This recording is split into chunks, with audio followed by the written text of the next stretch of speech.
Welcome to I Love This Thing So Fricking Much, a podcast about passion. My name is Sophie Katz, and today I'm joined by Kathryn Yu, co-founder of the Immersive Experience Institute and former executive editor of No Proscenium. Welcome to the show, Kathryn.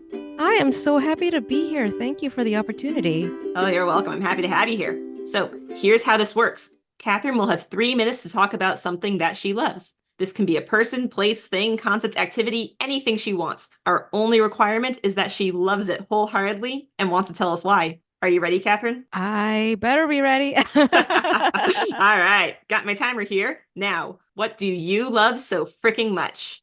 I love immersive. I love immersive theater. I love experiences that physically put you on the same level as the action of the experience. This can come to life in a bunch of different ways, but really, I love the fact that in immersive theater, the audience is part of the world in an immersive piece, even if it's just as a physical obstacle to the performers, more than just being like an observer. Audience members kind of acknowledge the presence of other audience members. They acknowledge the presence of the performers, and sometimes this is more interactive, sometimes it's less interactive. But what I really find is that immersive experiences draw you into a different world, into their reality, right? So you can walk into worlds that are maybe new and different and strange. You can walk into a world that's more familiar. It could be something in the past, in the present, in the future. You can lose yourself in an immersive experience and maybe even discover stuff about yourself that you weren't even aware of. So this has a lot of relationships to virtual reality or theme parks. It really creates this sense that you are interacting with a heightened reality. A lot of them do not allow phone usage, so you're really just kind of present in the moment. You're focused, you're noticing the details around you, like maybe the set, maybe there's a story that they're trying to tell, maybe there's a ritual or some sort of activity that they're asking you to participate in. And again, this could be fictional, it could be historical. What is happening is you're just kind of being like pulled out of your everyday. So you're not in your day-to-day experience. You feel like you're somewhere else. The where and the what can range broadly. Sometimes I compare it to books or movies, right? So it could be sci-fi, it could be romantic comedy, you could be in Shakespeare, you could be under the ocean. There's so many different possibilities in terms of genres and narratives that can be told within immersive theater, and just maybe surprised sometimes. Like it could be a little bit mysterious. You could find yourself doing stuff. You're like, whoa, I had no idea this was going to happen to me tonight. Like an hour ago, I was in my car and now I'm running away from a monster and I need to help this writer find her lost daughter who like died in a fire a few years ago. And all of a sudden the writer's stories are like all coming to life. Or I'm at a family dinner and we're having a dinner party and I'm learning about my host and there's something not quite right about this family. And maybe there's a deeper, darker secret or mystery. Or maybe I'm like, oh, I've got this letter and Romeo just gave it to me and I have to go find Juliet, but other things are happening and I don't know what's going on. And, we're going to maybe run around, do a quest, solve a puzzle, talk to other people, learn about their relationships. Like maybe the characters have a lot of relationships with each other, just all sorts of things where it really feels like go ahead and finish your thought. Dropped in a world,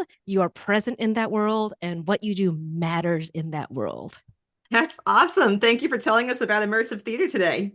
Thank you. All right. Question time? Absolutely, question time. So, how did your interest in immersive theater begin? In 2011, I saw an Instagram post of a friend and her partner at the time, and they were in these weird white plague masks, and they were dressed to the nine, and they looked like they had come from sort of fancy cocktail hour or something. And the caption was just, hey, there's this thing. It's called Sleep No More. I'm not going to tell you about it. You should just go do it. And I was like, okay, this sounds intriguing. Maybe I'll go, whatever. I'll bring my husband. So we go there. We did not really know what to expect. You arrive at this place called the Machitrick Hotel and you check your coat and you get dropped into this beautiful old-timey looking bar, and someone handed us these plague masks and we got onto an elevator and we got this speech about how we were supposed to behave in the hotel and about the residents of the hotel and what kind of psychological or thrilling scenarios we may encounter. And the door opens to the elevator and the bellhop kind of like motions like, okay, everybody off. And so I step off the elevator and then I just feel this air behind me and I turn around and the elevator's gone. And I was alone in a creepy looking old hospital.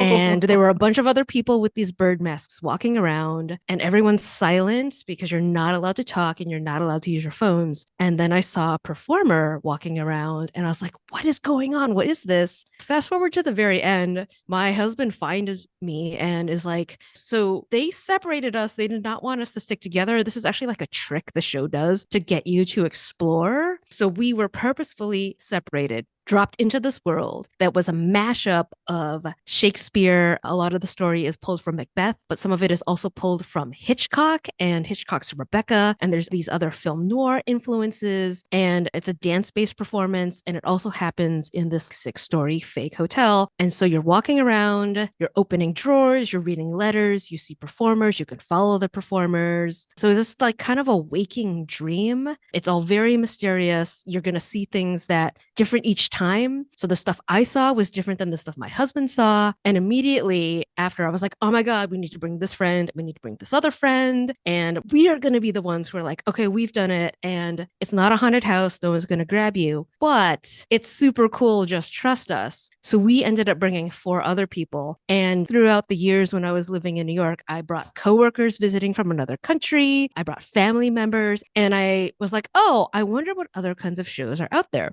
So that's how I found No Proscenium. And I signed up for the email list and I started seeing like, oh, this is happening, this other thing's happening. Grab a friend and let's go do this other play, this other show. So I've seen tons and tons of immersive shows since then. And there's just a huge variety in the form. There's a huge variety in genres and approach. Some are more ritual based, some are more narrative based, some are more about kind of a feeling or a vibe. So it's almost like the theatrical equivalent of like a tone poem. There's Alice in Wonderland themed things and Peter Pan themed things and World War II themed things. So I hope that answered your question, but like that was my entry point. And then knowing that other work like that was out there, I started getting more involved in No Proscenium, and that eventually ended up with the Immersive Experience Institute.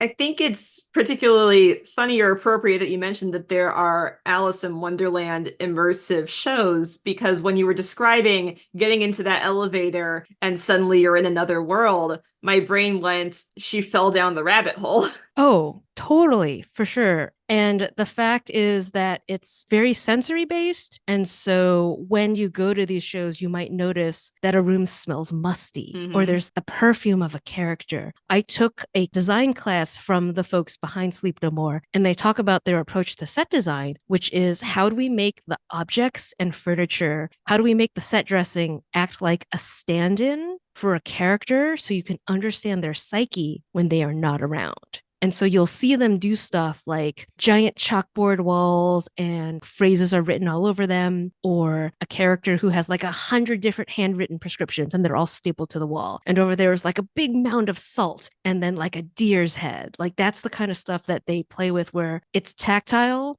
physical, but still dreamlike and very symbolic.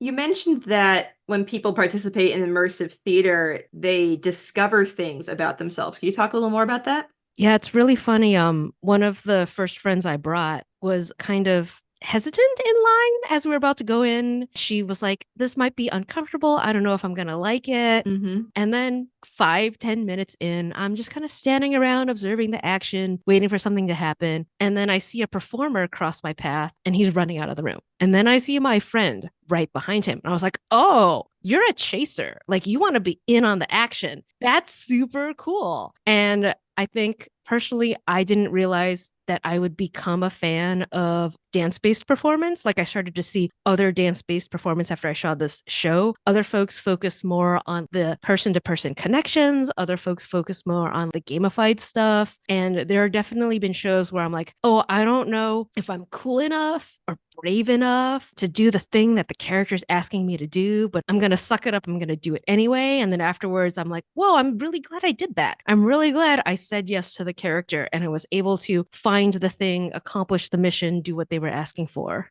It sounds like when you're put in the story to the point where you might as well be another character in the story, you're not in your normal life anymore. That does give you the chance to explore and try something new in this world. Well, there aren't any consequences. If you mess up at what the character tells you to do, you get to go home at the end of it. Maybe that opens the door to exploring and discovering new things about what you can do or like to do.